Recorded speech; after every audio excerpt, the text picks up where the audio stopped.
10 വർഷത്തോളം പ്രതിപക്ഷത്ത് നിന്ന, തങ്ങൾക്ക് മേൽവിലാസമുണ്ടാക്കി തന്ന, തങ്ങളെ പല ഘട്ടങ്ങളിലും സംരക്ഷിച്ച, ആ പേരുകൊണ്ട് നിലനിന്ന, ജീവിച്ച, അധികാരങ്ങൾ നേടിയ ഒരു വലിയ പ്രസ്ഥാനത്തെ വെള്ളം കുടിപ്പിക്കുകയും അപമാനിക്കുകയും അനാവശ്യമായ വാർത്തകളിൽ നിറയ്ക്കുകയും ഒക്കെ ചെയ്യുന്നവരുടെ കാലത്ത് ചില മനുഷ്യർ തിളങ്ങി നിൽപ്പുണ്ട്.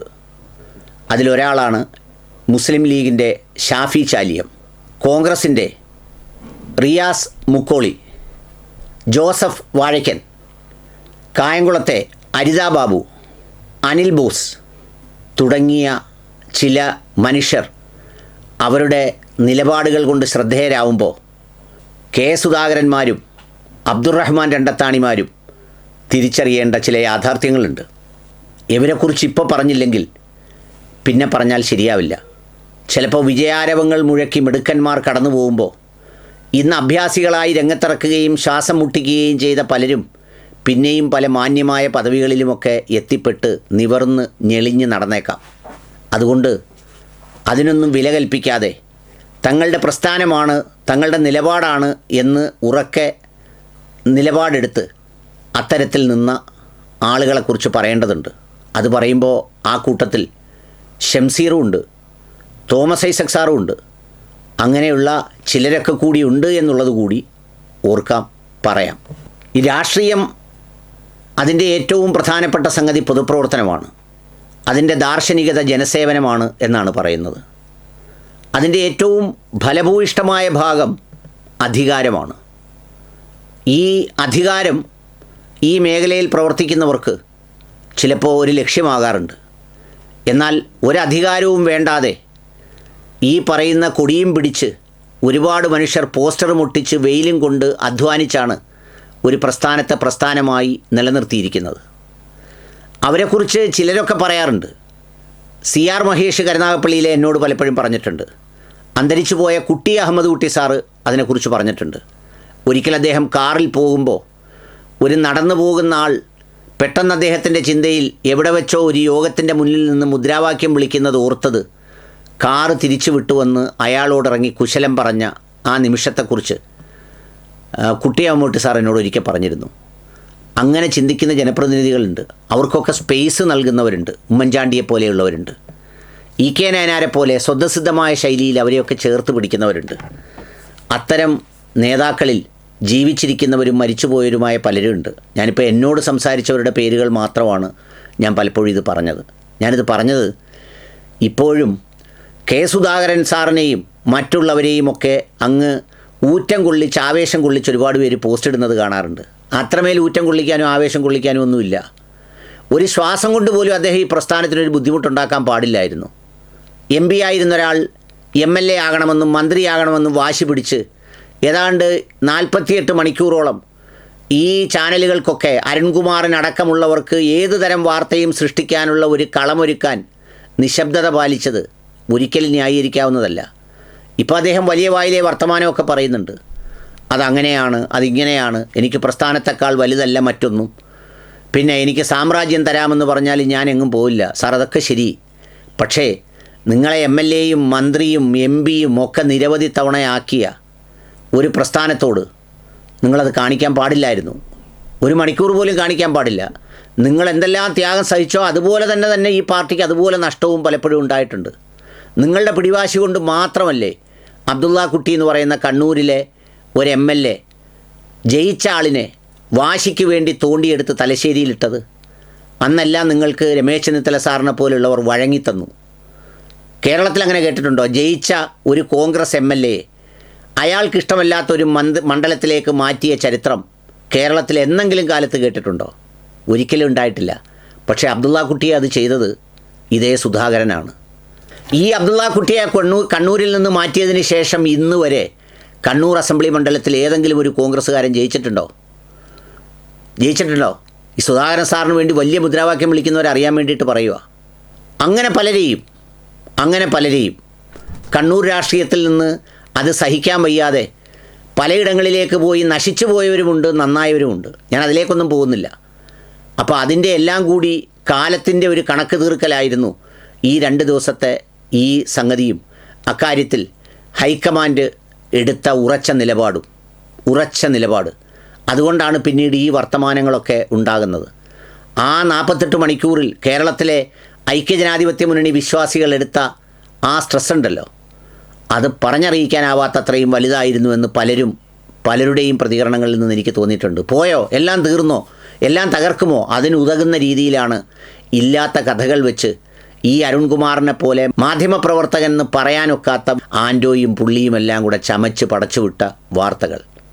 അതുകൊണ്ട് ഇത് കണ്ട ആരും ആവേശം കൊണ്ട് വലിയ മനുഷ്യനും മഹാനാണെന്നും പറഞ്ഞൊന്നും പൊക്കുന്നതിൽ ഒന്നും തോന്നുന്നില്ല. അതാണ് അതിൻ്റെ സത്യസന്ധമായ കാര്യം. രണ്ടാമത്തെ ആളാണ് അബ്ദുറഹ്മാൻ രണ്ടത്താണി. ലീഗ് എന്ന് പറയുന്ന രാഷ്ട്രീയ പ്രസ്ഥാനം അദ്ദേഹത്തിനെ MSF മുതൽ വളർത്തി വലുതാക്കിയെടുത്ത് അപ്രതീക്ഷിതമായി അദ്ദേഹത്തിന് സ്ഥാനാർത്ഥിത്വം നൽകി. അദ്ദേഹത്തെ 2 തവണ MLA ആക്കി. ആ 2 തവണ MLA ആയി കഴിഞ്ഞിട്ട് 4 തവണ അദ്ദേഹം മത്സരിച്ചു. അദ്ദേഹം മത്സരിക്കുന്ന സമയത്തും വളരെ പ്രഗത്ഭരായ പലരും അവസരം കാത്തു നിൽക്കുമ്പോഴാണ് അദ്ദേഹത്തിന് സ്ഥാനാർത്ഥിത്വം നൽകി ആവർത്തിച്ച് മത്സരിപ്പിച്ചത്. പിന്നീട് അതെല്ലാം പോയിട്ട് ആ അവസരങ്ങളെല്ലാം തീർന്നിട്ട് വലിയ ശിഹാബ് തങ്ങളുടെ പേരിലുള്ള വലിയ ഒരു ആശുപത്രിയുടെ ചെയർമാനാക്കി.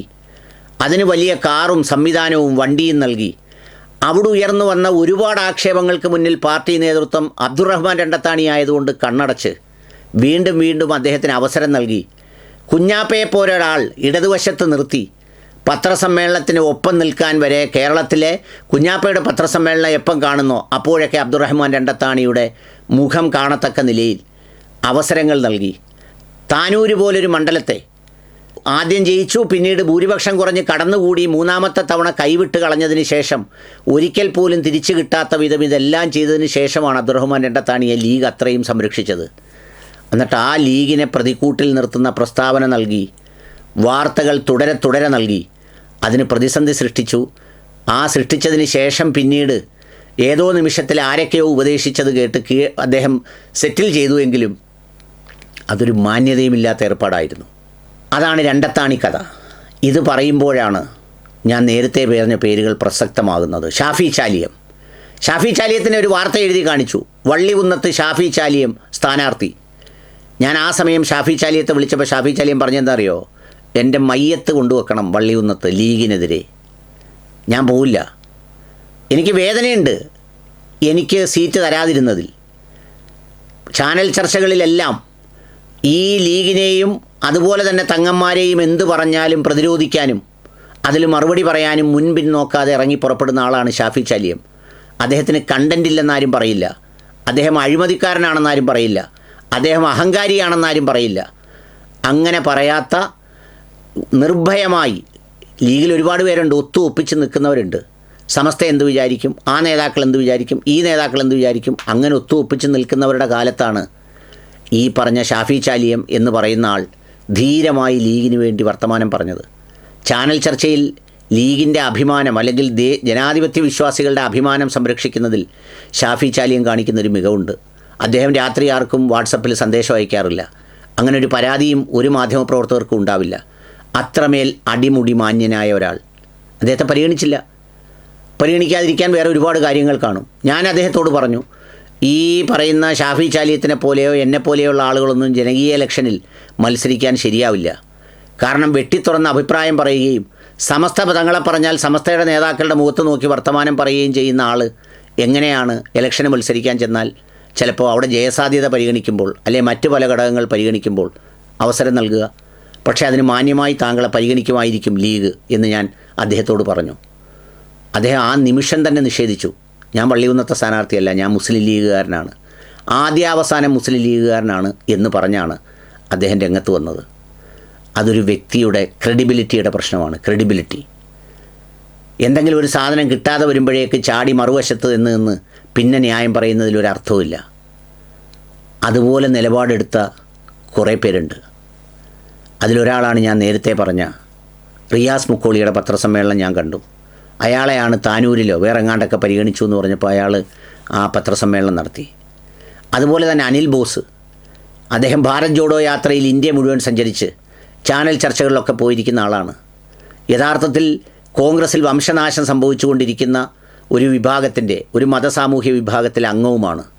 പരിഗണിക്കപ്പെടേണ്ട ആളാണ്. പക്ഷേ പരിഗണിക്കാതിരുന്നപ്പോൾ അദ്ദേഹം ഒരു പരിഭവവും പറയാതെ പാർട്ടിയോടൊപ്പമാണ് നിലപാട് സ്വീകരിച്ചത്. അതുപോലെ തന്നെ ഒരു പെൺകുട്ടിയാണ് അരിത ബാബു. അവരുടെ പേര് കായംകുളത്ത് വളരെ ഗൗരവമായി പരിഗണിച്ചിരുന്നു. KP ശ്രീകുമാർ, വളരെ മാന്യനായ പൊതുപ്രവർത്തകൻ, രാഷ്ട്രീയ നേതാവ്, അവരെയൊക്കെ പരിഗണിച്ചിരുന്നു. കറ്റാന ഷാജി, അങ്ങനെയൊക്കെയുള്ള ഒരുപാട് പേരുണ്ട് ഇതിനു വേണ്ടി അഹോരാത്രം പണിയെടുക്കുന്നവർ.